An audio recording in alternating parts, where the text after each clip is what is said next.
What is up, everyone? Welcome to the Rage Traders NRL Supercoach podcast. Today, on this episode, we have an absolute banger for you. I'm going through every single player, $400,000 and up, that I think will have a potential of making you money and having a bit of value. Now, I'm not saying that every single one of these is a guarantee, but I've gone through and sort of said, I think there's a high chance that this person is underpriced and is going to make you money. So it's kind of like mid prices that I think can actually get you some points, make you some dosh, and whether you sell them or not, completely up to you. That's not what I'm going to advise. But let's go through the list. I've organized this all from hooker all the way down to fullback. So we're going to be going through hooker first into front row forwards, then 2RF, halfback, 5/8, center, wing, and then, of course, fullback to finish it off. And let's start with the man himself, or should I say, Reed Money. Maybe not the man. But in saying that, let me bring my list to the left. Reed Money, $418,100, moving over from the Bulldogs to the North Queensland Cowboys. And I think he's definitely someone who is going to make money. Now, I've spoken about him before. He's not in my team at the moment, but the more I look at things, the more he kind of feels like an auto insert. The reason I think he is one of the he will be one of the highest owned hookers is because we know he's a tackle machine. We know that North Queensland isn't just offensive all the time. They can make a lot of errors, which puts them on the defensive end, which in turn means he's going to be tackling a lot.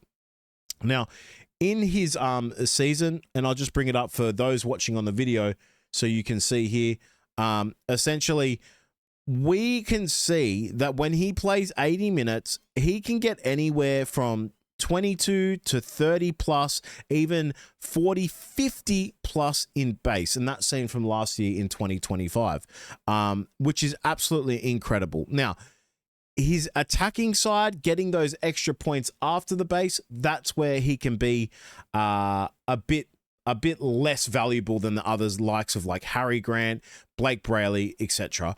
But for the price of $418,100, if someone can get you base of over 20, 30, 40, 50, depending on how the game pans out, I think that is very, very good value. I wouldn't be shocked if he can average around 50 to 55, and I think that's great value, but I don't think he's going to be 60 plus. But anywhere around 50, I'd be certainly happy with, and I think that's what he will average. So yeah, Reed Money, very easy hooker decision. I think you'll see him be one of the most top-owned hookers as well. And most probably, I think it's going to be a flip between the next hooker, Jake Simpkin. So I think people are going to either decide to go with Jake Simpkin or Reed Money, and that's completely fine because they're both there. They both have their ups and downs. Now, the plus for Jake Simpkin is all he really needed is minutes, and now he's got minutes, right? So we can't complain about that. I mean, this is someone that was getting 49 minutes in the first game, 31, 53, 50, 37, 55, even 65. The problem with Jake Simpkin is in some games where he gets 55, 65 minutes, I feel like the base cannot be as high ceiling-wise compared to Reed Money. You know, some of these games in 65 minutes against St. George, he's only getting 29 points. Now, is Manly going to be a better team? We don't know. Jamal Fogarty has a lot of weight on his shoulders, and whether Jake Simpkin provides the Supercoach points, in all honesty, I think between the two, and I know I'm like veering off from, you know, what this whole episode and segment is about, but I think there's more value in Reed. However, when Jake Simpkin in his last, and I've spoken about this before in his another podcast, but in the last 5 games where he had 80 flat minutes, he goes for 61 base, 49 base, 48 base, 46 base, and 40 base, getting 64, 69, 52, 52, and 73 points. Now, when I say that to you, boy, oh boy, that does scream out, pick me over Reed Money. Now, maybe there's some of you out there that go, why don't I just pick both? I actually don't mind the strategy. If you're going Harry Grant and then Brandon Smith from South, that's equating to around 830,000, I think, around there. And if I'm going two people valued at 422 and 418,000, I'm paying about 10 to 15K more, but I'm paying for someone who's playing close to 80 minutes on both ends of these picks. Better base. I don't have to worry about these players. I have to worry about Brandon Smith. So maybe there's a play here where we could go, hey, let's pick both of these guys, see who doesn't do well, drop that person off, and then just keep the person that actually remains good. And I'm, to be honest with you, now that I speak this out loud, I'm actually not mad at it. So maybe in the next team reveal, there might be some changes and Harry Grant might be gone. However, I will speak about Harry Grant soon because he does show value as well. But the next, and I've got this listed as a wait and watch, but Reece Robson. Now, the reason why he's obviously a wait and watch, hooker position, and let me just check quickly. I apologize because I didn't write his price down, but that obviously does matter. But the big issue here is essentially how many minutes is he going to get? You know, you've got Connor Watson in the fray as well, and Reece Robson isn't playing for the Cowboys anymore, where he may also be getting less tackles because Roosters are quite an attackive team. So there's a lot to sort of go through there. Looking at his price, he's actually 497,400. Now, I put down, as I said before, wait and watch, because if Roosters are playing electric and this guy's giving try assist, breaking the line, just being really aggressive and doing a lot of things with the Roosters, then maybe he's someone we go to. But I think at 497,000, he does actually show a tiny bit of value. Not as much value as Jake Simpkin and Reed Marnie, but I think he does deserve to be spoken about. We know what type of caliber he is. He's played Origin. He's playing in a much better team now. Obviously, the Roosters compared to the Cowboys. This could lead to more attackive opportunities. So there's a lot of plus there. However, if Roosters do play really well this season, you could find him having a lot of breaks and a lot of rests. That's something that you also have to sort of think about. If Roosters fly out, they're scoring 30, 28-ish points a game plus more, and they're dominating. Maybe he comes off, somebody comes on, Connor Watson might fill in that spot, so on and so forth. So you have to be wary of that as well. Next, spoken about him just before, we'll speak about him now, and that is big man Harry Grant. $606,300. Basically taking, I think, a bigger role for this team now that Pappenhausen is gone, now that Eli Katoa may or may not be back. But I don't think the Pappenhausen thing is the big thing. I just think it's his price. I think he's definitely a 65, 70-ish player. One thing I'm worried about is even sometimes when Melbourne do have good games, he can still have a bit of an average game. Like when I look at his score and I see in 80 minutes him getting 28 base for 26 points, that's rough. I don't know how bad of a game that was, but again, I see it against the Sharks. In 55 minutes, 28 base for 38 points. It gets a bit worrying. The biggest thing, though, about Harry Grant is his ceiling. You know, when I look at his scores and I see a score of 113, 86, 77. By the way, the 86 against Penrith in round 24, the 77 against Broncos in round 23. They're signs that value could be absolutely huge and he could actually get you some points. I don't need to speak about Harry Grant too much. We know what he's capable of. It's whether he starts off really, really fast or kind of slow with Melbourne. They go Parramatta at home, St. George away, Broncos at home, North Queensland away, then Penrith away into New Zealand at home, then Canberra away. So it's a bit of an up and down schedule.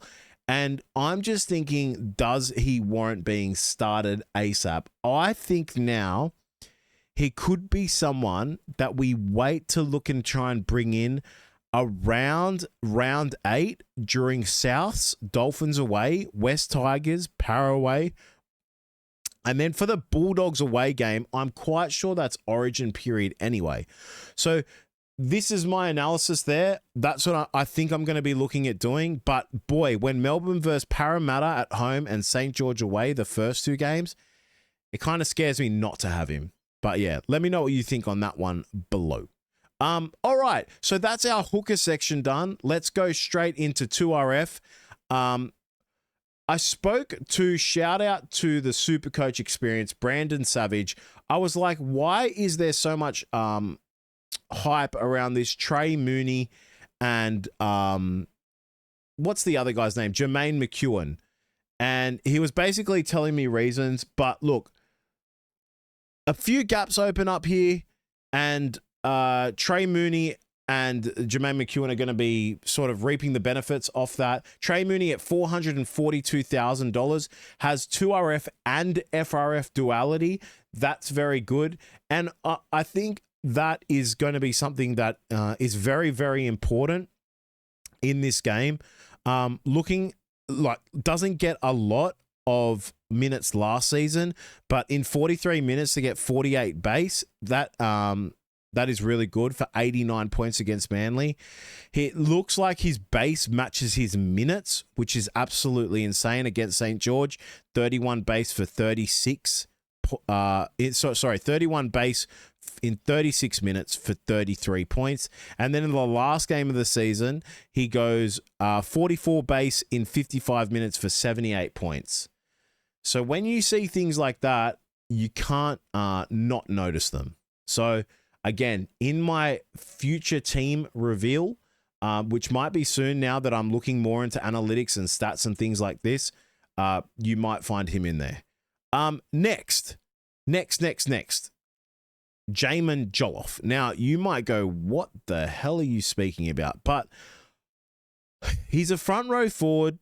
He's playing for Gold Coast, and the base is really, really good. Now, the only thing I'm really, really concerned with is, one, a bit of injury with this guy.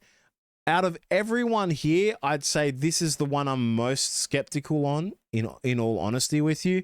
But his base, again, like Trey Mooney, is very similar to his minutes. So going 46 base in 54 minutes, 56 base in 64 minutes, 58 base in 61 minutes for a 98. That's really good to see. And there's been a multitude of times this guy's gone 60 plus, 50 plus. Looking at his last few games, he went 63 points, 55 points, 91, 62, 66, and 32.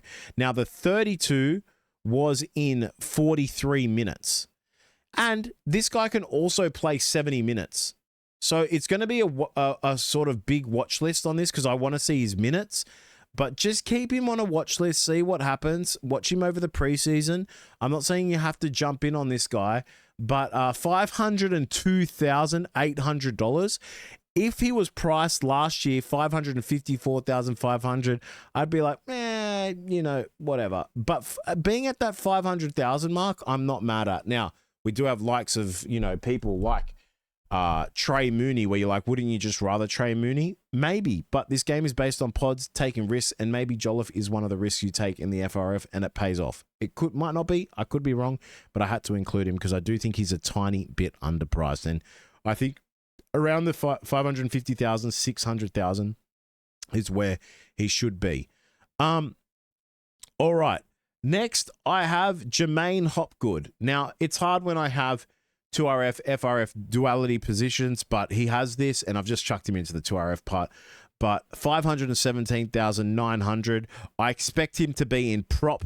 If you didn't know, last season, the Parramatta Eels trialed him as, sort of like, I think it was mid-season, as a hooker. It completely bombed. He went into prop, and he was doing numbers like 55 base in 72 minutes for 75 points. 74 base. Guys, 74 base in 80 minutes for 74 points. I mean, that is just literally all his points in base, which is crazy. 50 base for 62 minutes and 69 points. So I think this guy can actually give a bit more. I mean, it's going to be a fresh season. Parramatta Eels are going to want to look to play a lot better. And I think he does have a bit of value to him, whether you take the risk or not. I mean, I started with him last season and it completely bombed out. I'll admit it. It was the worst pick. It hurt me really bad and it was really, really annoying. But it is what it is. That's Supercoach. All right. Final person I have in FRF. Sorry, I think I said before that I had Hopgood in 2RF for this podcast, but it was FRF. I know he's coming back from injury. We need to wait and watch. But Mitch Barnett at 529,000 flat. Now, there is times this guy can get a sneaky little try in, but I think he has slight value. Nothing crazy, to be honest with you, but he can sneak a sort of 60, 63, even an 80-plus game here. Again, nothing crazy, but in the front row forwards where we want to be, I guess, as safe as possible. We don't want to go someone too high that's going to lose us money. He could be someone you definitely look at. The thing is with Mitch Barnett is I kind of notice when Warriors play better, Mitch Barnett is really, really good. And he can sneak a try in. The more they attack, the more runs he's getting in. And yes, you can say that for every front row forward and every sort of team. But like this guy actually loves sort of crash plays. He loves trying to go for a sneaky try. And I saw it last season. And that's why I like him a lot. Again, he's coming back from an injury. He was injured from the last half of the season. So I think like Reece Robson, he's a wait and watch, but it's just something I do like the player. He's origin material. He's a leader and a captain for the team. So I think he's got a lot to offer and maybe he wants to bounce back like the New Zealand Warriors do. They're a very high energetic team. And I think that works well to the way he plays as well. And he's just a big, giant, great workhorse, to be honest with you. But read into that as you will. Mitch Barnett, front row forward, 529,000. All right. Going to our 2RFs, everyone's speaking about him. I guess I might as well speak about him now. David Fafita at $485,300, 2RF position. And do I need to say anything else? I mean, for me, it's going to be a wait and watch during preseason. I want to see how they look left side, Latrell Mitchell, how everything pans out, how they connect, Cody Walker, Latrell, Fafita, how the synergy is looking, and everything will be based off that. I mean, if this guy's going over and dominating, scoring tries, and Cody Walker's, feeding him like it's a buffet breakfast, geez, it's a pretty easy slot in, isn't it? This guy, $485,300, playing last season for, the Gold Coast, a very tough season, a lot of scrutiny around him. Why is this not happening? Why are things not working? A very, very limited season as well, and obviously injury as well, which makes me even more scared. And I think this is why the preseason will sort of say why I pick him or don't pick him. But, 58 minutes, 28 base, 36 points, 42 base in 65 minutes. The reason why I steer away from him is, for memory, Souths have quite a tough opening draw. They have Dolphins away, which we know Dolphins away, especially with Dolphins in the start of the season, they seem to play much better footy and they kind of like, it's like, oh my gosh, Dolphins are going to have a great season. And then all of a sudden they sort of die off middle to the season. And then into the end of the season, they're like, oh, all of a sudden they're 14th or something. So versing the Dolphins away, I think Dolphins will want to have a big game there. Then they have Sydney Roosters away, into West Tigers at home, into bye. So that opener, and then after that, mind you, Bulldogs, Canberra. I think there's a part where we can sort of wait on Fafita, maybe wait on the chemistry to build up. I could be completely incorrect there, but we're talking about a guy that has had some injuries, was in a bad team, now at a new team, and we just want to see how the synergy is. I think it's more plausible to look at a Cameron Murray over a David Fafita, but that's what we'll talk about shortly. But yeah, anyway, that's my take on David Fafita, although I do think in the long run, he will have value and will gain you money. All right. Next, we have Leka Halasima. This guy's an absolute unit. $502,400, 2RF, and I think the problem, not the problem, this guy can have really good games and really low games, but he just needs more minutes. That's all that it is. And when he gets the minutes, like, it's very inconsistent. Sometimes he gets 80 minutes. Then you see here against Bulldogs, he gets 42. Then he gets 48 against St. George, 25 against the Gold Coast, 46 against Parramatta. But then he puts up like 86 points in 80 minutes for 49 base. Then he puts up 76 points for 67 minutes in 37 base. He does have a lot of... he's kind of like Britton Nickera. Great at the game. When he doesn't get attacking scores and things outside of base, his scores can be a bit But when Warriors are firing and this guy's just absolutely howling, it's great because he's a part of the attack. The problem also is we just don't know where he sits with minutes at the moment. I want to see a bit more consistency in minutes. We'll see that hopefully in the preseason, and then I can value that. But I think with where he's at the moment, price-wise, for someone who can get an easy plus 55, 60-point game, at 400 and... No. I got that wrong, right? No, sorry. 502,400. He does show a bit of value there. Maybe 5-10 point value possibility. I don't know.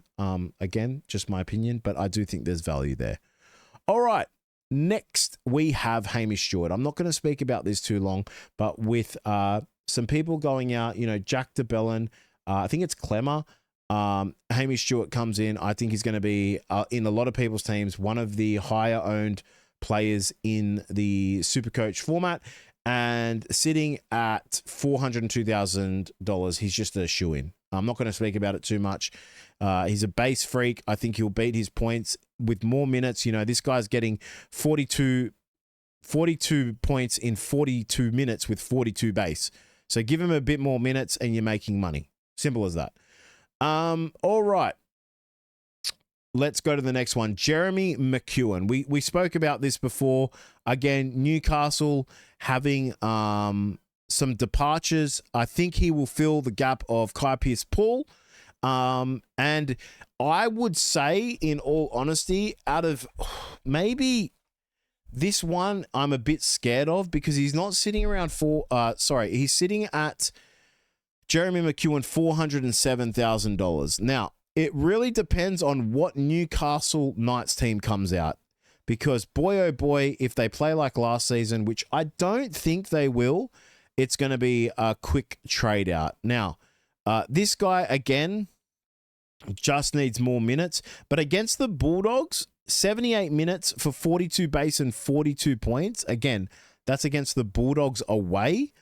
That is pretty good to see considering he's $400,000. So I think a lot of people are going to have this McEwen, Trey Mooney sort of combo. I also think a lot of people are going to overplay on Knights. I mean, I've already seen teams where people are going like 4 Knights players, and I'm just like, man, did we not watch last season? But again, I see if you want to take the risk, go for it for sure. He's had some great points. I think if he gets the minutes, he's an easy shoe-in. I don't think he'll be sitting in your team for a long period of time, maybe 4 to 8 weeks, and then you move him on. But a bit of cash gen there nonetheless. All right, let's go to the next one. Cameron Murray, big talking point here. Now, you might say to me, no, I don't trust Cameron Murray at all. But this guy being priced at $548,900, 2RF, we know what caliber of player he is. We know that Souths are going to be a better team. It can't get much worse. I mean, it's like talking about Tino coming back into a Gold Coast team from last year. I mean, come on. We know what he's capable of. Again, I don't think Cameron Murray is going to be a 65-70 player. His average score in 2024 was 62. His average score in 2023 was 63. And his average score in 2022 was 71. So I'm not going to sit here and say he's going to be getting 70s. I think, though, he could be a consistent 60, and you take it and you're like, sure, and maybe you use him as someone that you can go to later on where you're getting maybe like a Hayden Young or someone like that, maybe even an Ola Kawatu later down the track when a draw opens up. I think the thing about Cameron Murray, which I like, is that he is just a safe-ish pick. Now, why I say safe-ish is because he's coming back from a major, major injury, and I just want to see how he plays and looks. But if he looks really good, if he looks really fit and strong, I think he's just a safe 2RF pick. And you just have him there as a stabilizer, as someone who can get you the easy 60, even like a 55 you'll live with and go, let me just worry about the rest of my team. It's one less person you have to worry about and go from there. All right. Last but not least, I think this gentleman needs a mention, and I haven't seen a lot of people speak about him. Tallis Duncan. Now, I know there's a lot of people or some players coming back to, Rabbitohs, but doesn't that mean that this guy is going to have more opportunity? I mean, his price sitting at $595,700 for what he's been able to do is absolutely insane. Let's not forget that this guy had 115, 105, 105, 134, 113 in the back half of the season. Now, that's not in a row. That's spread out over some games. He's also had a 51, a 63, a 66, 49, a 52. But for someone priced at $595,000, being able to get those type of points, I think really does warrant his name being spoken about. Now, I will say that I don't think he starts in your team. I think he could be something where you look at after the bye, coming into maybe like round 9, somewhere around there. But I do think he still has value, and he's an absolute gun.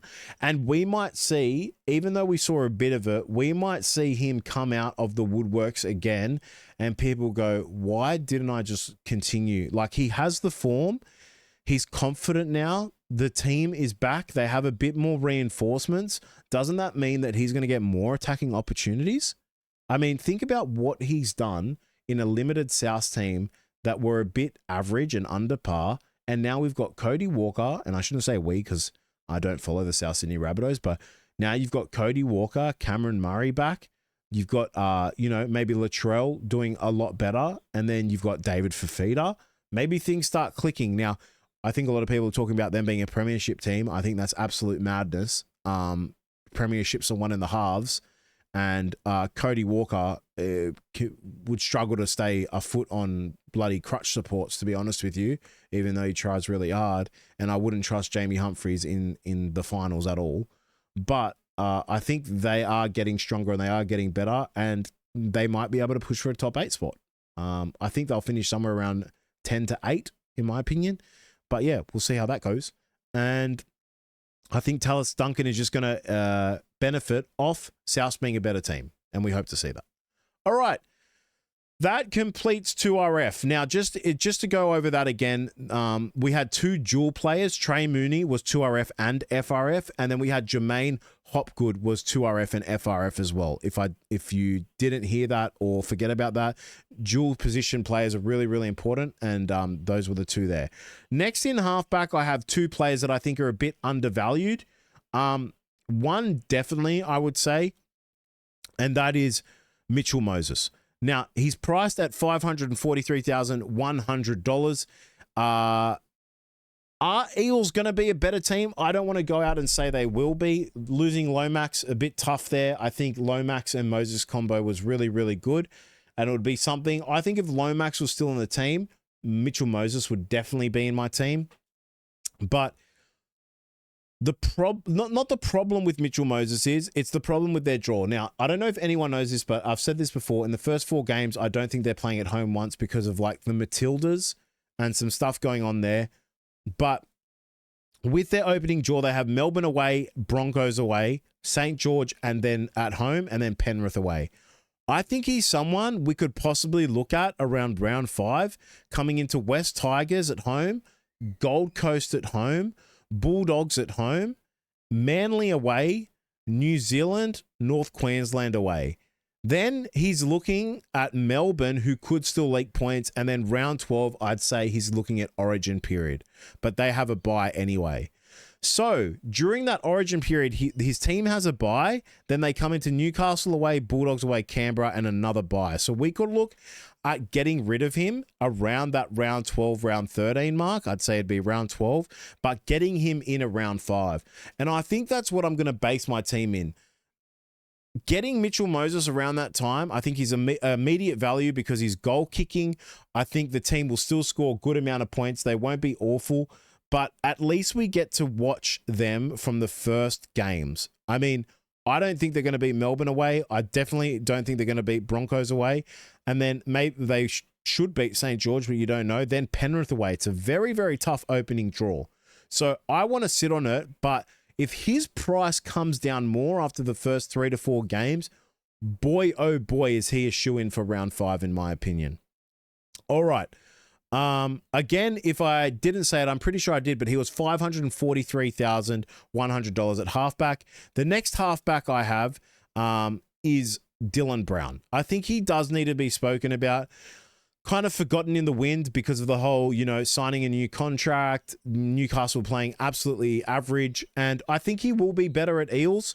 And it's if you're starting with him, brave. Very, very brave. Again, what I'm also thinking is if you start with Dylan Brown and he just goes okay, he could be a sideways trade to Mitchell Moses down around that round 4, round 5. But we know the capability of Dylan Brown. Very, very scary to say that you'd want to go him. But a guy that it plays at halfback that can get, I'm looking at scores here of 77 against the Sharks, 68 Dolphins, 81 against Newcastle, 68 against Penrith, 61 against Bulldogs. This guy can play footy. It's true. He's not a bad player. I mean, he does have a signature move that he does all the time, and I think a lot of people know about. But at $535,300, there's no doubt here he has potential. So the scariest part is obviously, I think he's had some iffy, rough games. I mean, against Bulldogs, he goes 19 points for 21 base. He goes 17 points for 15 base in 35 minutes. But against Bulldogs, it was an 80-minute game for 19 points. Those type of things scare me a bit. But again, they have a really, really good opening draw. And I think we have to talk about that. Newcastle, versus North Queensland.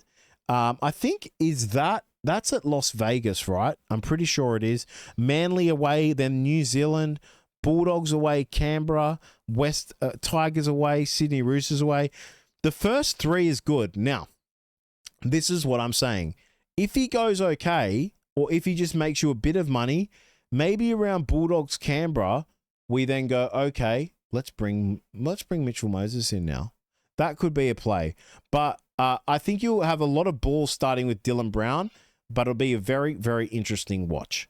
Okay, so that's the halfbacks I have. Now let's go into the 5/8. Sandon Smith. I've seen some people talking about him. He's 5/8, hooker duality as well. So you can put him in the hooker position.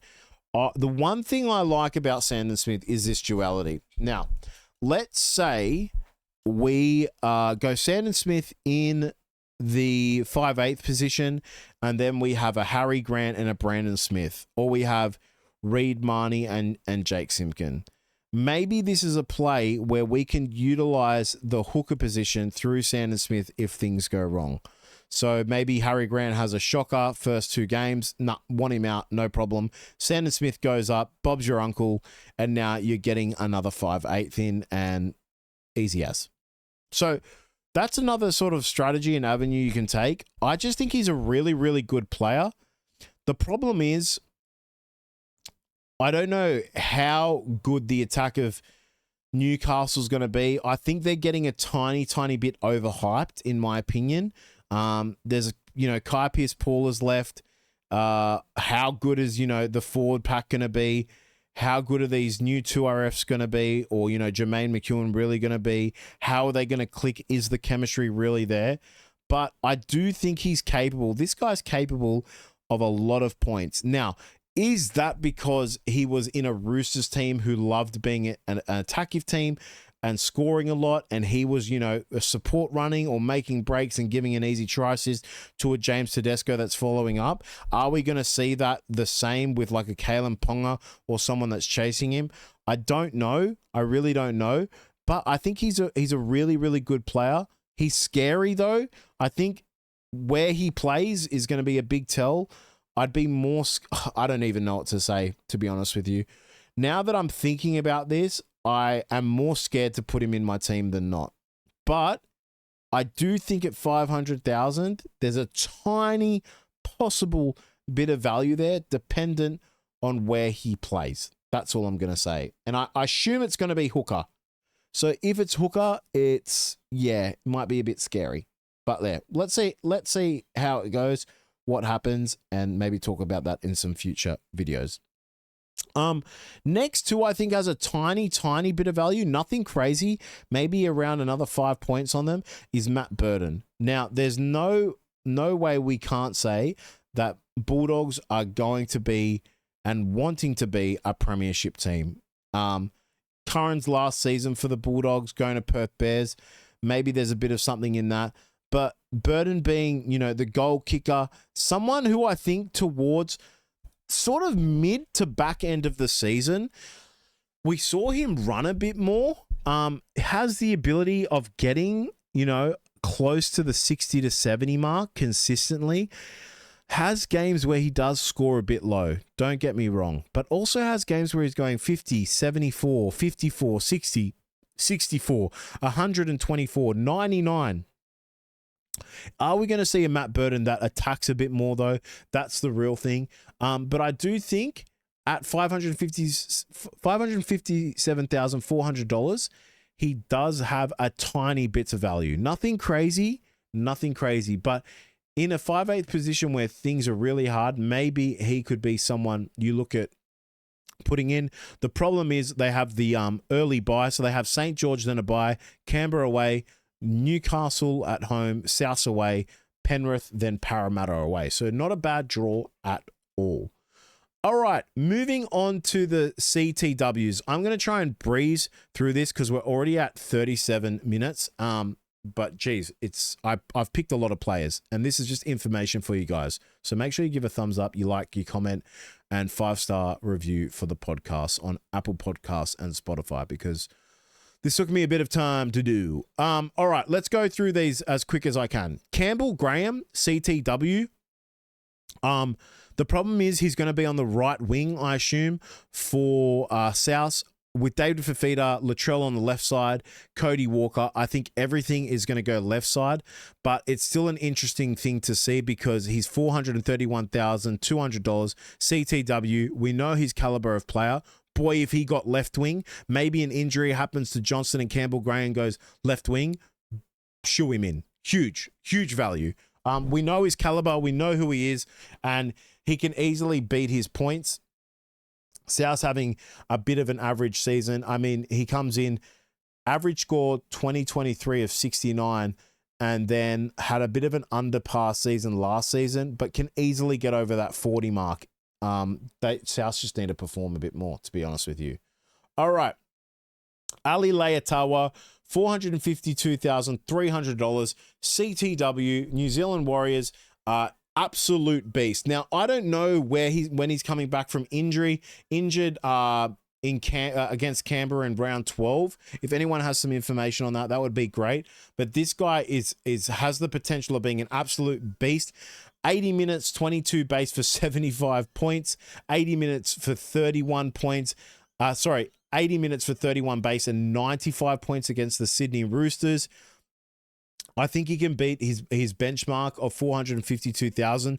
Just needs to be healthy, have a better start to the season. Obviously, get these 80-minute games and see where it goes from there. But I think you keep your eye on him. Again, CTW, there's going to be a lot of like mid-priced positions we see here. I actually have quite a big list, but I think he's someone we do keep our eyes on because if he's been training fit, looks great in the preseason, and you want to take a bit of a pod, he could be your guy.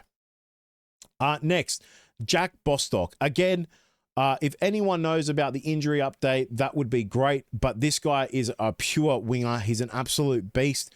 We know the type of points. I mean, when I see 176 points in a game, that looks absolutely amazing to me. $506,300 CT dub.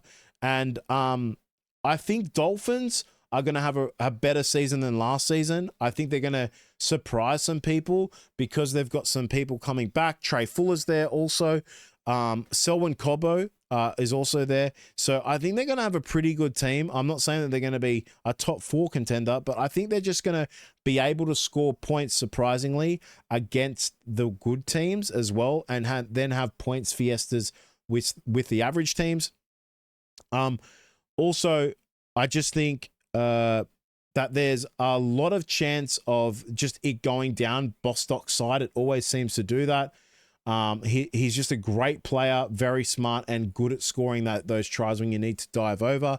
And, you know, the base isn't great. You know, we're looking at a base of anywhere between, it doesn't really give me the average of the base, but, you know, you're seeing things here from 26, 36, 23, 27. So sort of around the 25 to 30 mark generally.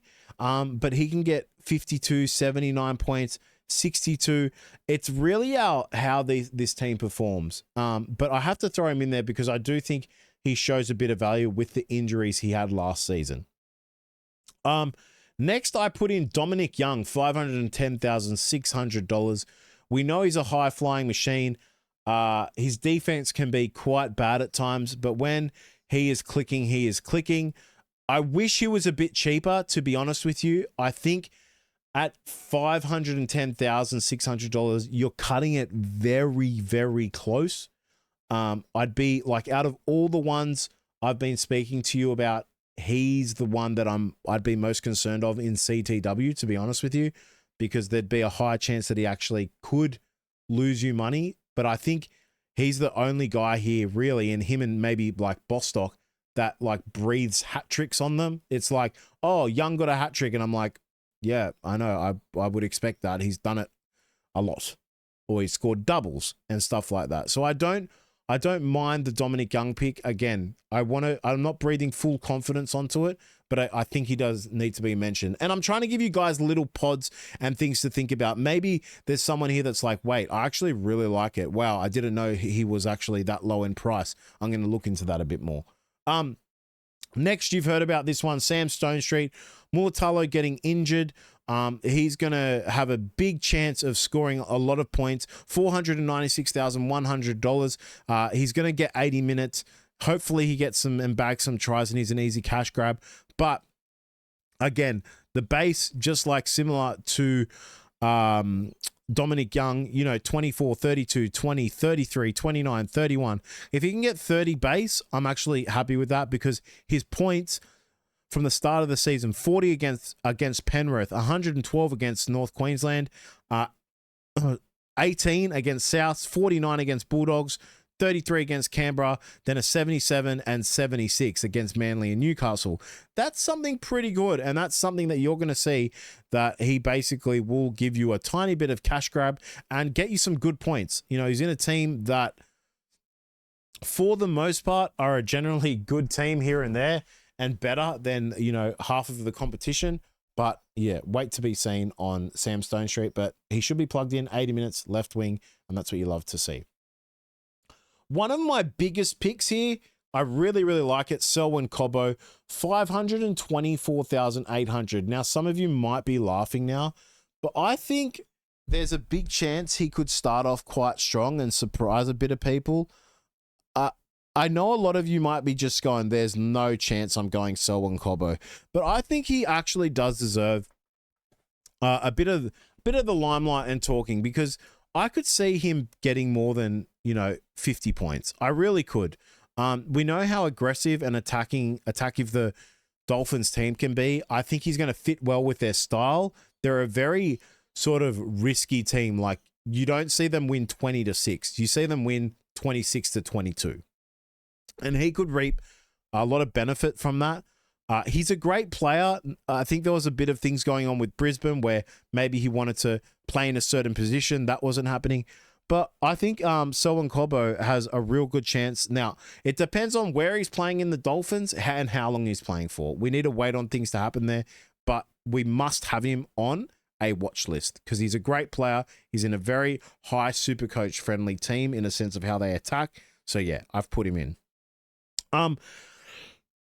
Pardon me. Next, I have Alofiana Khan Pereira, and a really, really good player playing for a very average team last season. And still some games, this guy manages a 90 and 89, and this is a 90 against the Broncos, an 89 against Manly, a 82 against Parramatta, a 70 against Souths, a 71 against Bulldogs. Depending on where this guy plays for Warriors, if he's on the wing and Roger Tuivasa-Sheck is like in centers or something, this is a very serious pick I could look at because he's one of the fastest, best wingers I've seen, and not I've seen, but I think he's got so much potential to really be a huge, huge try scorer. We've already seen it with the Titans, and I think for this team, he could actually score more and do a lot of work because we know how passionate Warriors are. They love giving 120%, and I think he could fit well into their structure and how they play as a team, especially if he's on the left wing. So if he's on the left wing, boy, oh boy, I think that's going to be absolutely amazing. So again, have him on your watch list. Don't if you don't like it, but $541,800 for Khan Pereira. Next, I've spoken about this guy. I'm not going to speak about him too much.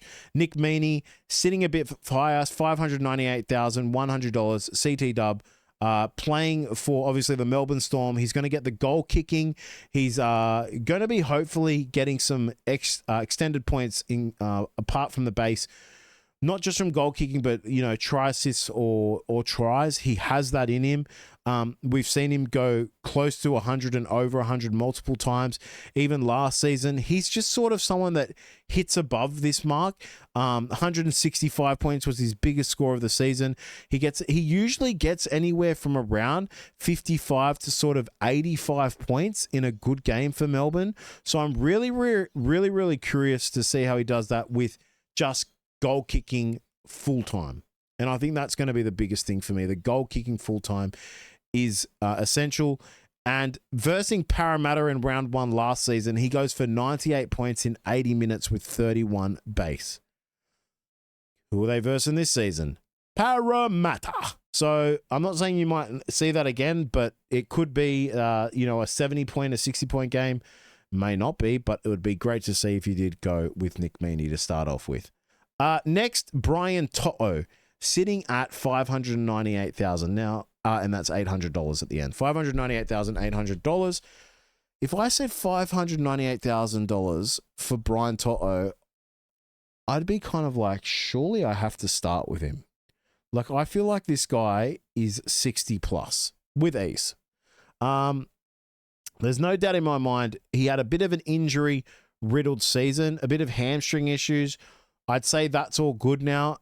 Again, the biggest thing here would be the Panthers opening draw. Broncos away, then Sharks at home, Sydney away, then Parramatta, Melbourne at home, Bulldogs away, Dolphins away, Newcastle away. Not the most friendliest draw, but does this guy really need a friendly draw to be successful? No. He against Melbourne, he scored 106 points in 28 base in round 3. Against South, 66 points. Against Bulldogs, 52 points in 80 minutes with 38 base.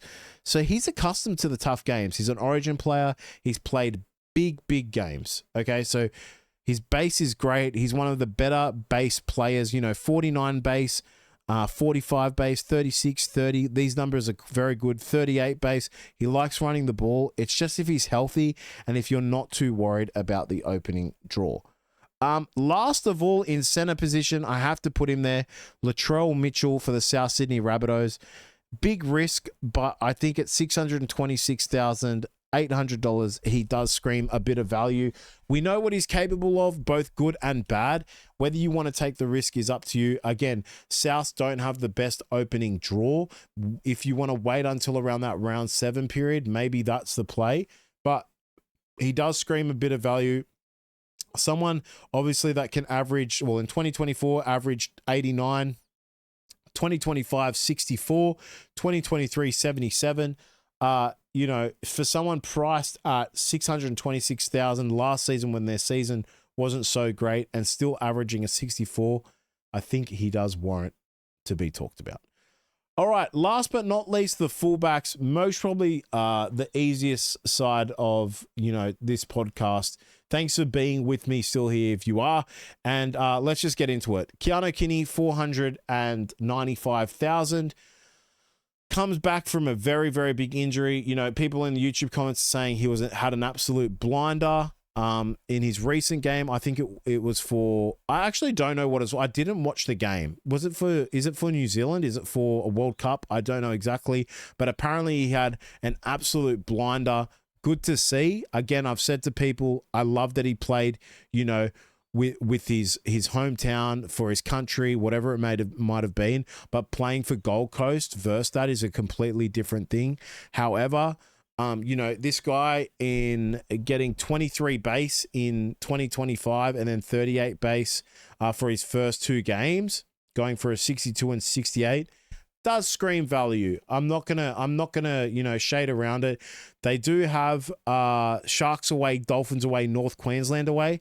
I guess the thing here of course they're playing 3 away games, but 2 of them against teams that like to leak points. Then they have St. George, Broncos, Parramatta away. So not too bad. I just want to see him in preseason. If he looks great in preseason, he's an easy slot in. He'll be one of the highest ownership players and one of the highest ownership fullbacks. Next, I have Suafar Logo from the Melbourne Storm. I think this guy is going to reap really well from the Ryan Pappenhausen leaving. This guy is capable of some really good points. The interesting thing here, I spoke about this in my team reveal, and I was sort of saying, wait for Kinney and get Far Logo in, and maybe people go the other way. But this guy, the only concern with Far Logo, sitting at 511,700, is one, he's more expensive than Kinney, so there's a tiny bit more risk there. Not a lot, 15-ish thousand. And then he has he can have quite a low base. So 20, 25, 24, 16 base. He got a 16 base against Gold Coast, but for 75 points. The thing is, not all these games I think were at fullback. I'd have to go in and dig a bit deeper. But I'm really, really interested to see with the Melbourne Storm where he plays. Is Nick Meaney going to be at fullback? Because, boy, if Nick Meaney is going to be at fullback, maybe he's the better pick. But, yeah, it all is going to be dependent on if Far Logo is obviously 80 minutes, which I assume he will be, but where he plays and what he averages better in position-wise. Because if he averages better in fullback and he gets fullback, that's what's going to get it across the line for me, to be honest with you. But, yeah. Again, has the capability of scoring some high points, gets 112 against Canberra in 85 minutes for 25 base, and that was in round 9. And we know how good Canberra were last season. Besides choking. I had to say it, sorry. All right. Kalen Ponga, $607,800. Jeez, every super coach, we're talking about this guy's name, but yeah, you have to, right? I'm not going to say he's caliber, high effort player. Last season, I watched this guy be really lazy, and I'm very scared to go with him again. But with the opening draw again against North Queensland, Manly away, New Zealand, Bulldogs away, then Canberra, he should do better than last season. Again, what he's priced at, 607,800, but golly gosh, does he worry me. I mean, are we just banking on Knights to automatically be a much better team? I don't know. We know what he's capable of. Is that over? I don't know. But from, 2022, an average of 50 points, 2023, average of 87, 2024, an average of 81, and 2025, an average of 62. You know, you'd think for someone priced at $607,800 when they played absolutely horrific last season, for him to get a 62 average, you'd think there's no risk at all with that, right? Time will tell. All right, last two I've spoken about one of these guys before, Trey Fuller. Actually, no, sorry, Jai Gray. 560,000 fullback for South, you'd assume. A really high energetic player. They really believe in this guy now. I'm pretty sure, correct me if I'm wrong, but he got a contract extension. But this guy's a really good player, and he's at 560,000. 77 points against Dolphins, 79 points against St. George, 69 points against Penrith, 68 against Sydney, 36 against Bulldogs. But that's in, you know, that's against a very, very tough team. Let's be honest. 32 base also against the Bulldogs is great. This guy just is a great player. He's really nifty, really energetic, and has actually the possibility of being very, very consistent. An average of 55 in 2024, an average of 57 in 2025, so a slight increase. So maybe we're looking at another little increase this season. Maybe this is his season where he breaks out. Keep your eyes on Jai Gray. Last one, Trey Fuller. Oh, I actually didn't write my boy Trey Fuller in, but let's get that in now. He's at $559,400. Comes back to the end of the season, plays the last 4 games for 78 points, 49 points, 113, and 112. Now, the 112 against Canberra, but I think they had restings that game, and then the 113 against Gold Coast. So don't read into that too much. But this guy's a great player. I don't know if you guys have seen him before, but he is an absolute gun. Again, with the Dolphins draw, their first 2 games are good, but then it gets a bit iffy. But I think he's still underpriced, and this guy has the ability to go easy 70-plus games.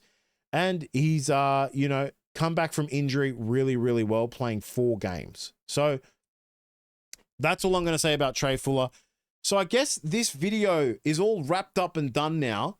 A bit of like a pods and value list. But this is only players $400,000 and over. I handpicked them. I went through the whole list. If I missed out on anyone, please let me know in the comments. I'd love to see. Maybe I'm like, damn, you were right. I should have talked about that person. Sorry if I did. Or maybe I'm just going to disagree with you and we can have a great debate about it. But we're all done here. Thank you so much for listening all the way through. I really, really appreciate that, guys. Thanks for watching the Raid Traders. Wolfie here. Make sure to give 5-star review, like, subscribe, comment for the algorithm. I hope you enjoyed this long podcast, 57 minutes, just under an hour. But I do it for you guys and I do it for me because we're all going to have a great season. Peace. Catch you on the next one. And thanks for listening or watching.